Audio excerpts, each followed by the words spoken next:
Director হিসেবে আছে। আমার সাথে ঢাকা ক্যাপিটালসের ওনাদের সিইও আছেন, আমার আইসিইউ কনসালটেন্ট আছেন। আপনারা যে নিউজটার জন্য আসছেন, আমাদের ঢাকা ক্যাপিটালসের কোচ মাহবুব আলী সাহেব, উনি 12:30টার দিকে মাঠে প্র্যাকটিসের সময় উনি অসুস্থ হয়ে যায় এবং ওইখান থেকে ওনাকে নিয়ে রওনা দেওয়া হয় হাসপাতালে। ওইখানে উনি আনকনশাস হয়ে যায়।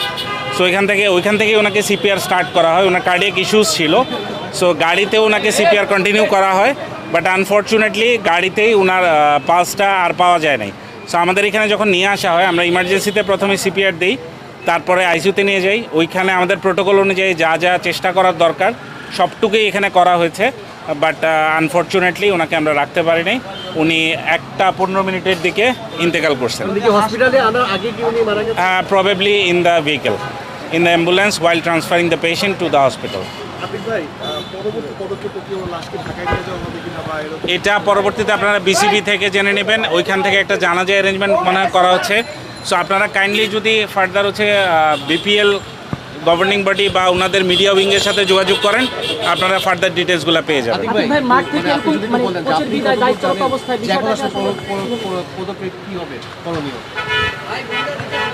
আমাদের big loss, it's definitely a big loss. আসলে আমার কথা বলারই কোনো ভাষা নেই।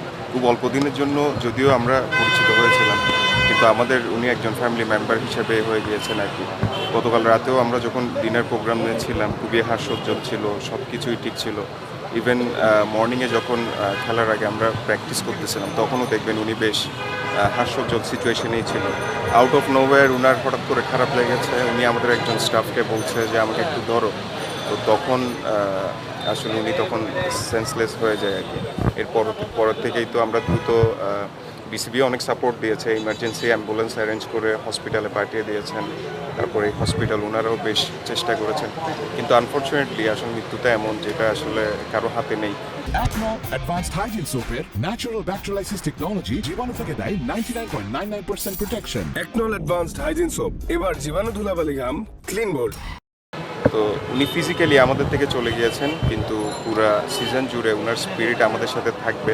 ইভেন আমাদের প্ল্যান আছে ওনার বাচ্চা কাচ্চা যাদের আছে তাদের এডুকেশন ফ্যাসিলিটিটা আমরা যাতে সারা জীবন বহন করতে পারি, সেরকম আমরা একটা ডিসিশন নিয়েছি। আর যেটা রেনুমারেশন আছে সেটা থেকেও বাড়তি বেশ কিছু দিয়ে, যদিও ফিনান্সিয়ালি এই লস থেকে আমরা কভার করতে পারবো না, বাট আমরা দোয়া করবো, আপনারাও দোয়া করবেন যাতে ওনার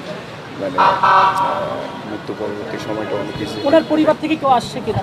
ওনার পরিবারের সাথে আমরা যোগাযোগ করেছি, বেশ করে বুলবুল ভাই থেকে শুরু করে যারা আছেন, যাদের সাথে একসাথে বড় হয়েছেন আর কি, ওনারাই পরিবারের সাথে যোগাযোগ করেছে। তো দোনো পক্ষের মধ্যে একটা আন্ডারস্ট্যান্ডিং হয়েছে যে আমরা আপনার ফার্স্টে মাঠে গিয়ে জানাজা করব।